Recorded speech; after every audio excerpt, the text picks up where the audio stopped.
Hi, we're Team U.U.L.A, and this is our pitch. We're a group of animation students, and though we're currently working on our final year films, we didn't want to pass up the opportunity of working on a live project with the Bournemouth Visual Effects Festival. We know how important first-hand experience can be, and want this chance to work, learn and showcase our ideas.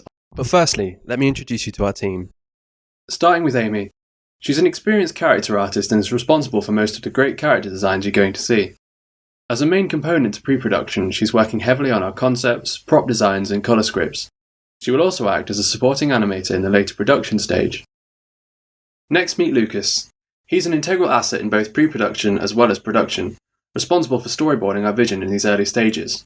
He's also a first-rate animator and draftsman, so will be our lead when it comes to animating. Our next member is Mori, a strong compositor with a real flair for sound and colour. He's a great guy to pass ideas back and forth with and generates a creative energy within the group. During production, Mori will be working on the layouts with Amy, but will come into his own in post-production, where his famous "we can fix it in post" attitude never fails to keep his team moving forward. Finally, let me introduce myself. My name's Matt, and I'm acting as director for the piece. Initially bringing the ideas, I'd consider myself as a generalist, organising and supporting all aspects of the production, be it creative direction, animating, and editing in post. So that's everyone. I've taken on the role as team leader, and I'll be the one taking you through our pitch. The brief for the competition seemed challenging, but also allowed for a vast freedom of creativity. We also liked that the brief asked for an innovative treatment of the text, giving us an opportunity to consider some really creatively fueled ways of handling the extracts. Initially, we all found the text very challenging, and would turn up to meetings with completely different takes on them. What this brief did do was get us all working daily as a team from 9 to 5, from sharing early ideas to filming the final pitch. It's a working routine we'd like to continue, and look forward to getting a taste of the industry by progressing further in this competition.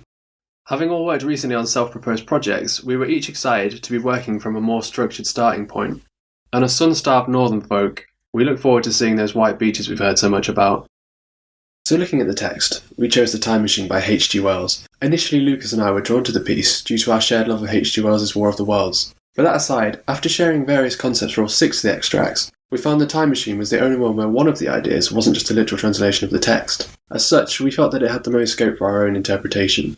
Considering it as animators, it also stood out because of its unusual sense of pace. There's a real energy about the text and a dynamic feel of movement that would lend itself well to our predominantly 2D style of animation. You can almost see the flashes of light and colour as you continue to read. We all saw this as an opportunity to get some really creative techniques into the piece. When I first read the extract, my initial thoughts were that the text contained an underlying metaphor for aging. The pace of the piece builds faster and faster, which reflected life moving quicker and quicker, almost getting away from people, which felt like a very human view of aging. With the help of my team, this transformed into the poignant notion of growing out of childhood and the safety and fantasy that comes with it. So working with this mutual theme, as well as the other elements within the text, we created a first draft of a rough story, which followed the original narrative of the extract. With our theme of childhood and aging, I began to formulate our own short story using the basic narrative elements of the extract. The text starts, I pressed the lever over to its extreme position. I equated this to the turning off of a light switch, which led to a scene where a parent was putting their little boy to bed. Because of the space language found in the text, I thought it would be nice to show a small boy obsessed with space and space travel. He dreams of being an astronaut to get across our idea of childhood fantasy against the reality of growing up.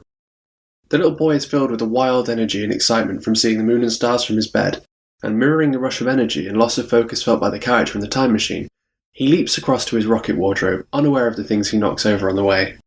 The wardrobe itself here is a representation of the physical time machine itself in the extract. We've turned it into a rocket to fit in with the space-obsessed little boy. As a group, we agreed that whilst not taking the extract literally, we would take some visual cues from it and tie them into our story.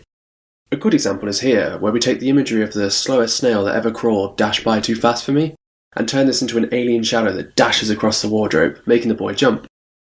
We see that the shadow is really just made by an ordinary snail crawling across the windowsill in the moonlight. Once the boy is in the wardrobe, we see a whole new world the boy has made for himself, complete with fairy-light stars and homemade rocket controls made out of tinfoil and scraps of paper. A part of the text that really stood out to me is the heavily visual description of the moon spinning through her quarters from new to full. I wanted the wardrobe to be a similarly visually spectacular sequence, and I thought of the boy having a projector that filled the wardrobe with beautiful light and images of the moon stages. The boy then steps out of the wardrobe into a small, cramped box room. This is the boy's true future.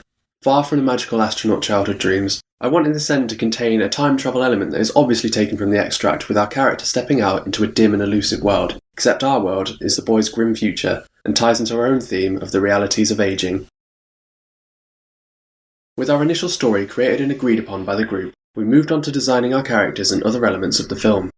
Amy began to create character designs for the little boy. However, the more we discussed it, we came to the conclusion that it felt more poignant for a little girl to dream of being something as typically male like an astronaut, and this would make her dream all the more impossible to achieve, leading to a bigger payoff at the end and enhance our growing up message. We also wanted to move away from the generic stereotypes often seen in animation of little boys playing with space toys, and put our own unique spin on it. This is our final design for the little girl we called Marcia. We loved her tomboyish attitude and felt she had a perfect balance of cute and rough and tumble. Amy has a really good eye for colour, so I asked her to create some colour tests of Marcia. This is the sheet she produced, and as you can see, a lot of thought has gone into each design and how the colours will impact with the film's environment. To go along with the story, I created this concept image, which I wanted to use to get across the tone and feel of the film. Another crucial element that needed to be designed is the time machine wardrobe. Lucas came up with these 3 designs. Here we have a nice selection of our prop designs. These are all the minor elements of our story that needed designing. Very early on, as a group we decided we didn't want to do a literal representation of the extract, so we set about building our own story that follows the basic narrative elements of the given text, but also encompasses the feelings and messages of the original. In the text, a switch lever is pressed. The night follows and the surroundings grow fainter and hazier. In our story, this translates into the light being switched off in the child's room, indicating the night and bedtime. The door is closed gently, slowly fading out the light as the child appears to drift hazily to sleep. The character's ascent into motion affects his consciousness of the world around. He feels anticipation and unexplainable sensations. Marcia's leap from the bed is so impulsive that she's not conscious of the world around her and knocks over her chemistry set on the way. Her anticipation is felt as she reaches the wardrobe. The text uses contrast to further convey the character's sense of speed and reality. Parts like the slowest snail that ever crawled by dashing too fast. It's an early description of the irregularities brought on by time travel, which get described later in the text, such as the vapor trees that grow and change. In our film, the alien shadow is used to contrast the excited sense of motion with one of short-lived fear. It's a small taster or prelude to the out-of-reality feeling that's coming later. A lot of reference to colour and space language resonates in the text. Pace becomes relaxed as he describes the unpleasant sensation of the start being less poignant now. The out-of-world feel is visually represented in the space world that becomes more prominent within the wardrobe. The spinning slows down and the visuals are less chaotic now to reflect the tone of the text. In the text, the pace continues to slow, to a relaxed, clumsy swaying of the machine. In our film, we were going to have a cutaway shot of the outside of the wardrobe clumsily swaying to mirror this. However, we felt this unnecessarily broke up a really nice sequence in our film. At the end, the character exits the machine into a strange new surrounding. It's still the same planet, but everything is unfamiliar. In our film, Marcia exits her wardrobe into a view of her future. This represents a time lapse and the growth of youth we all go through, which brings us back to the aging metaphor that we all took from the story. It's the same room, but everything is unfamiliar. As well as taking the basic narrative elements and building our own story, we also wanted to represent some parts of the extract visually within the film to further relate the two. In the text, it starts with the night turning out like a lamp. This is represented in our film as the light from the doorway fading as it closes. There are also multiple references to a laboratory, which we have adapted into chemistry sets and little childish science experiments around the room, which get broken by the little girl leaping to the wardrobe, which is an interpretation of the deterioration of the lab in the extract. We also picked out the references to the hands upon the dials racing around faster and faster, and turned them into Marcia's clock, and the overall theme of time and aging. The girl's wardrobe has been turned into a rocket, which not only represents the physical time machine, but also the fast-moving motion that comes through in the text.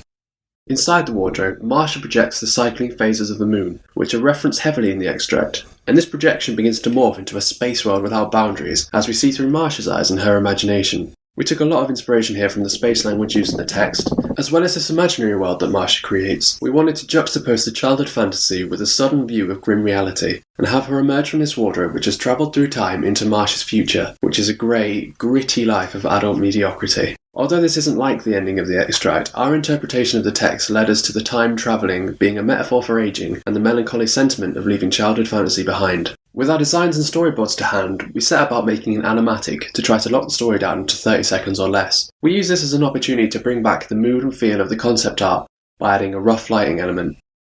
Please enjoy our animatic.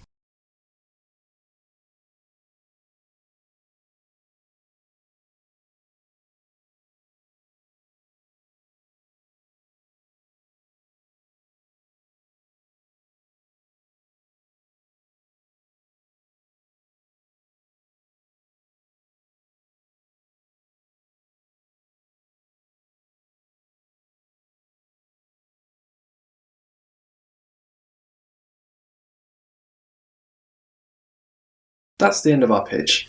We had a lot of fun making it, so I hope you enjoyed watching it. We're Team U.U.L.A.